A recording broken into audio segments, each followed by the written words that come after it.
So I have a little confession to make. The last time I saw Sarah, we put the squash vine borer barriers in place, and then I told her she didn't need to worry about anything until it was time to harvest her squash. But I kind of forgot this minor detail that's going to affect her yields. Oops.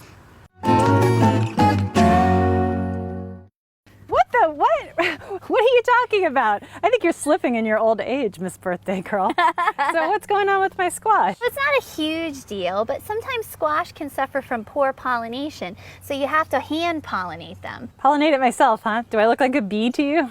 No, you don't have to look like a bee, you need to act like a bee. Let me show you a demo.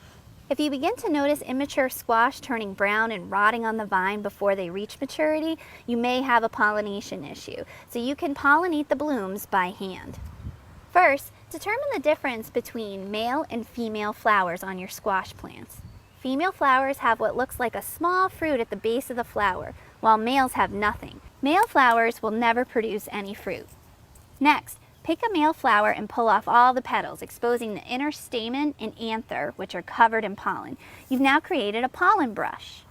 Finally, apply the pollen to the center stigma of the female flower with the brush. After pollination, fertilization occurs and the fruit will develop quickly. Keep in mind that there are many more male blossoms on a squash plant than female blossoms. Wow, I feel like I just went through sex ed.